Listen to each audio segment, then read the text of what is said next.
G'day, it's Pete here, and I'm just here to give a quick recap of what's been happening in the cheating scandal. There's been no more pairs that have been accused of cheating or anything like that, but now is when sort of all the legal stuff's been happening. Anyway, there's been a few appeals and court cases, and I'll just give a quick run through of what's been happening. I'll mainly focus on the first three pairs. The fourth pair, Belicki, Smicinski, not much is happening with them at the moment, but I'll start off with Fischer Schwarz. Anyway, Fischer Schwarz has been convicted by the European Bridge League. They've been banned for 5 years and they can't play as a partnership for life. So their life partnership is banned and they themselves can't play in any European bridge EBL events at all. Anyway, a quick rundown of a few things that actually came from this disciplinary commission. Just reading through this, one of the things that I first noted was here it gives a nice description of what they're accused of doing. Basically, they were saying is using the tray to tell partner what suit they wanted led. The partner of the opening leader always did something with the tray, and they had sort of 5 different preferences. They either pulled it towards their own side for clubs, placed the board in the center of the table for diamonds, push the board, spades, hearts, diamonds, clubs, all that sort of good stuff. They were doing that. And if they had no preference, they would just leave it where it was. So this is what they're accused of doing.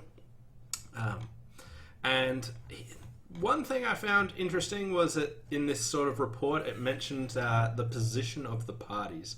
So basically, the EBL says this, and Fischer Schwarz say something else.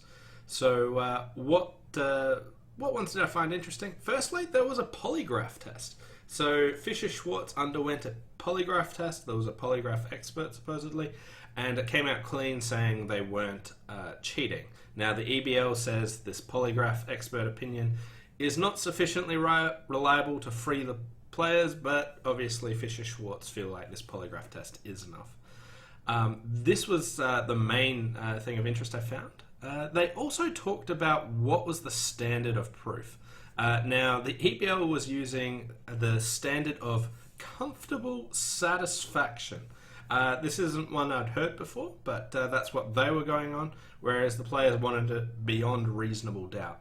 Now, a bit lower, it talks a bit more about what this standard of proof was, and it says, the Commission considers the applicable standard of proof in sports disciplinary proceedings is the comfortable satisfaction, which is higher than a balance of probabilities, but lower than the criminal standard of beyond reasonable doubt. So just one main thing here is the criminal standard of beyond reasonable doubt is what everyone's used to hearing, but for sports it's actually comfortable satisfaction, which is just higher than a balance of probabilities. So it's not... a lower standard that they actually have to prove before they're actually convicted. Anyway, these were the main things I found interesting in this report. Anyway, the Fischer Schwarz got sanctioned. They got convicted by the European Bridge League. There's still other things. They're not the only players doing this rulings. The Israel Bridge Federation, there might be a few others out there as well. So this wasn't just the only one, but this was the first one for Fischer Schwarz. Now, what they were sanctioned for was they can't play together for 5 years. They're banned, so they can't play together at all, and they're banned for 5 years from playing. And they also have to bear the costs of the present proceedings. The one thing that they didn't have to do was the Commission decided not to impose any monetary fines to the players as requested by the European Bridge League, as it believes the above sanctions would already be sufficient. Anyway, so that was about what's happening with Fischer Schwarz. They got convicted and banned for 5 years. Okay. In another one was the European Bridge League with regards to the Pikarek-Smirnov case, the third pair, the German pair. They have also had a ruling. The Germans pleaded guilty to cheating. So basically, they got banned for 4 years and can no longer play together at all. So they had a smaller ban there. And there's this report here, a bit shorter than the other one. Not much of interest in there, but one thing I did find interesting was it did mention how they were cheating, just briefly.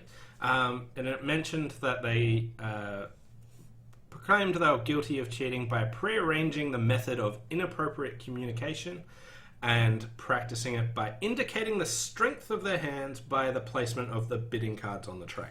So with the tray, where they actually placed their bidding cards would indicate whether they were weak or strong.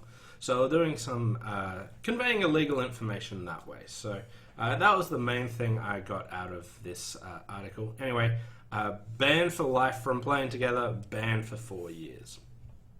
As a side note, some of their teammates have returned their medals from the 2014 EBL Championship because now that their Pikarek and Smirnov confessed to cheating, they felt that they actually had to do this. And finally, Fantoni Nunes. They have been convicted by the Italian Bridge Federation for 3 years. This was the first one. There's other things happening with the European Bridge League and that, but they've been convicted for 3 years, can't play together, and banned for life, I believe. Anyway, that went on to appeal. So Fantoni and Nunes have appealed this. And what they were appealing over, besides all the usual things, there were some things that I found interesting. Was reason number 3. The tribunal did not take into account the defensive report and the attachments sent by Fantoni and Nunes. In fact, the tribunal said that the defensive report filed on the 17th of December was submitted late. Okay, fair enough. That seems like a reasonable thing to appeal on. The second one was that the tribunal accepted the proofs without checking them. The tribunal did not spot the evident mistakes in the report, in particular with respect to the number of matches and the deals analysed, and did not directly view, examine or evaluate the origin, credibility and relevance of the videos and pictures. So that were the main 2 reasons from what I believe was the appeal. Number 1 was basically this sort of double jeopardy thing that the Federation of Italian Bridge didn't have the jurisdiction over them to do that because it was in EBL and WBF events. Anyway, the outcome of the appeal is that the appeals court said the appeal stands. The sentence of 3 years is still in place. Now, the appeals here, the 3-year thing, a little bit low, but I think the main thing here is the guilty conviction. There will be other tribunals, such as the EBL, doing things. So I'm sure that this is just the first step. And for me, I think the guilty conviction's really the main takeaway from this. Anyway, that was a quick update of what's been happening. The first 3 pairs all have been found guilty in one way or another. Fantoni Nunes by the Italian Bridge Federation, Fischer Schwartz and Pikarek Smirnov by the European Bridge League. Now, there's still more of this to happen, but that's the sort of first outcomes. Anyway, thanks for watching. Hope you enjoyed it, and I'll see you next time. Bye for now.